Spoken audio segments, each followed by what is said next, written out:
పెళ్ళయ్యాక 11 రోజులకు మేఘాలయలో హనీమూన్ చేసుకుందామని తీసుకెళ్లి సోనం అనే అమ్మాయి రాజా రఘువంశీ అనే అబ్బాయిని చంపేసింది. 32 ఏళ్ల తేజేశ్వర్ తెలంగాణ రాష్ట్రం జోగులాంబ గద్వాల్ జిల్లాకు చెందిన ల్యాండ్ సర్వేయర్. డబ్బులు బాగానే సంపాదిస్తాడు. ఐశ్వర్య అనే అమ్మాయిని పెళ్లి చేసుకుని అప్పటికే 4 రోజులైంది. 4 రోజుల తర్వాత ఈ తేజేశ్వర్ కనిపించట్లేదు అని తేజేశ్వర్ కుటుంబ సభ్యులు, భార్య అందరూ కలిసి కేసు పెట్టారు. పోలీసులు 5 రోజుల పాటు వెతికారు. జూన్ 17, 2025న ఆంధ్రప్రదేశ్ కర్నూలు డిస్టిక్ లోని పన్యం మండలంలోని సుగాలిమెట్టు దగ్గర కొండల్లో చనిపోయి కనిపించాడు. పోలీసులు వాళ్ళ స్టైల్లో విచారించారు. పోలీసు విచారణలో తెలిసింది ఏంటి అంటే, కర్నూలు జిల్లాలో ఒక బ్యాంకు మేనేజర్ ఉన్నాడు. వాడి పేరు తిరుమలరావు. ఈ తిరుమలరావు మేనేజర్ గా పనిచేస్తున్న బ్యాంక్ లో ఈ ఐశ్వర్య తల్లి సుజాత ఆ బ్యాంక్ లో ఓడవడం, మంచి నిలిపోయడం, టీ కాఫీలు చేసి అవసరమైతే అక్కడ ఎంప్లాయీస్ కి ఇవ్వడం. అయితే సుజాతకి ఆ బ్యాంక్ మేనేజర్ తిరుమలరావుకి ఒక ఇల్లీగల్ రిలేషన్ ఉంది. ఈ సుజాతను చూడడానికి బ్యాంక్ కి ఈ సుజాత కూతురు ఐశ్వర్య వచ్చేది. ఈ ఐశ్వర్యని చూసి బ్యాంక్ మేనేజర్ తిరుమలరావు ఇష్టపడి ఆమెను ట్రాప్ చేసి మొత్తానికి అటు తల్లితోనూ ఇటు కూతురుతోనూ ఇల్లీగల్ రిలేషన్ నడుపుతూ ఉండేవాడు. ఈ లోపు ఐశ్వర్యాన్ని పెళ్లి చేసుకోవడానికి ఒక పెళ్లి సంబంధం వచ్చింది. ఆ అబ్బాయి పేరు తేజేశ్వర్. మొదట్లో ఈ అబ్బాయిని పెళ్లి చేసుకుంటా అని ఐశ్వర్య అనే అమ్మాయి ఒప్పుకుంది. కానీ కొద్ది రోజుల తర్వాత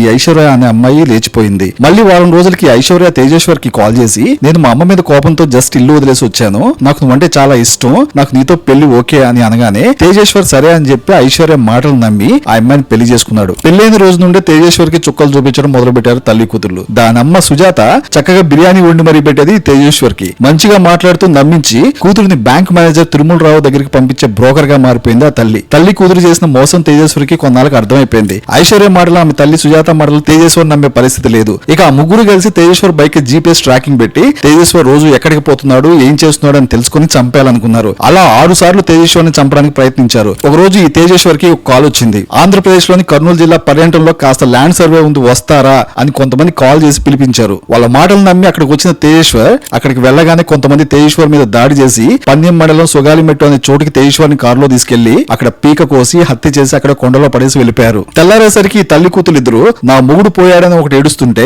ఇంకొకటేమో నా అల్లుడు పోయాడని ఏడుస్తుంది. పోలీసులకి వీళ్ళ ఓవర్ యాక్టింగ్ చూసి డౌట్ వచ్చి కాల్ లిస్ట్ తీస్తే మొగుడికేమో 200 సార్లు కాల్ చేసింది, ఉంచుకున్నోడు తిరుమలరావుకేమో 2000 సార్లు కాల్ చేసింది. పోలీసులు వాళ్ళ స్టైల్లో విచారణ చేస్తే మా ఇద్దరికి తిరుమలరావుతో అక్రమ సంబంధం ఉందని, ఐశ్వర్య తిరుమలరావుతో ఉన్నటువంటి అక్రమ సంబంధానికి ఈ తేజేశ్వర్ అడ్డొస్తున్నాడని, మేము ముగ్గురం కలిసి చంపేశామని పోలీసు విచారణలో ఒప్పుకున్నారు. ఇష్టం లేకపోతే ఎలాగో గొడవలు పెట్టుకుని ఉంచుకున్నోడు దగ్గరికి వెళ్ళిపోవడం కొంతమంది ఆడవాళ్ళు చేసే కామన్ టెక్నిక్. అలా వదిలేసి వెళ్ళిపోవచ్చు. మొగుడు ఉండాలి, సమాజం దృష్టిలో పతివ్రతాన్ని ముద్ర ఉండాలి, బయటికి పరువు పోకూడదు, బట్ రిచ్ గా అన్ని సదుపాయాలు ఉండాలి. వాళ్ళ అక్రమ సంబంధాలకు అడ్డొస్తే మాత్రం తీసుకెళ్లి చంపేయాలి. ఏమైందే మీ ఆడవాళ్ళకి? ఇష్టం లేకపోతే దెంగేయాలి. ఒకప్పుడు పోలీస్ కేసులు పెట్టి వరకట్న గృహహింసని కేసులు పెట్టేవారు. ఏడిపిస్తున్నాడని వెంటబడతాను తప్పుడు కేసులు పెట్టేవాళ్ళు. లేదా ట్రాప్ చేసి మోసం చేస్తారు కదా, ఆ ట్రాప్ లో డబ్బంతా దోచేస్తారు కదా. అవతల వాడి జీవితం మీకు జస్ట్ ఒక టైం పాస్ కదా. ఇప్పుడు మీ అక్రమ సంబంధాలకు అడ్డుగా ఉన్నాడని చంపేస్తున్నారు. ప్రాణాలు తీసి చంపుడేంది? మీ అభిప్రాయాలు కామెంట్ రూపంలో తెలియచేయండి.